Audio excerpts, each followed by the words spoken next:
എവിടെയോ വെച്ച കണ്ട പരിചയമുണ്ട്. ശബരിമലയല്ലാതെ ഇതെവിടെയാ തത്വമസി എന്നാണോ?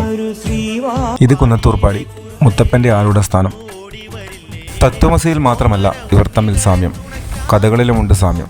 ഈ രണ്ട് ദേവന്മാരും ശിവവിഷ്ണു സങ്കല്പത്തിലുള്ളതാണ്. മുത്തപ്പനെ മക്കളില്ലാതെ അയ്യങ്കര ഇല്ലത്തേക്ക് തിരുവഞ്ചിറയിൽ നിന്ന് കിട്ടിയപ്പോൾ മണികണ്ഠനെ പന്തളം കൊട്ടാരത്തിലേക്ക് പമ്പാ നദിക്കരയിൽ നിന്ന് കിട്ടുന്നു.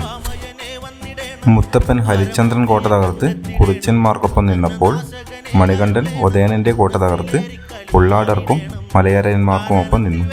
ഇവർ രണ്ടുപേരുടെയും പ്രധാന ആരാധനാലയങ്ങൾ വനത്തിനുള്ളിൽ മലമുകളിലാണ് സ്ഥിതി ചെയ്യുന്നത്. ഇവിടുത്തെ ഉത്സവത്തിനുമുണ്ട് പ്രത്യേകത. നിശ്ചിത കാലത്തേക്ക് മാത്രം തുറന്നുള്ള ഉത്സവമാണ് രണ്ട് സ്ഥലത്തും. മുത്തപ്പന് മണികണ്ഠനുമായി സാമ്യമുള്ളതുപോലെ ശാസ്താവുമായി സാമ്യമുള്ള ഒരാൾ കൂടിയുണ്ട് ഉത്തര മലബാറിൽ.